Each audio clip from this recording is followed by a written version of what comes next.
అసురుడు సృష్టించిన పంచమ తంత్రం, నరజాతిని వంచిన దారుణ కుల మంత్రం,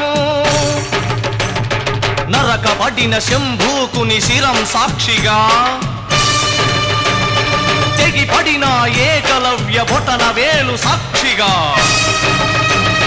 ముంతల చీపురుల మన దీనగతం సాక్షిగా, ప్రశ్నించిన ప్రతి చోట మహా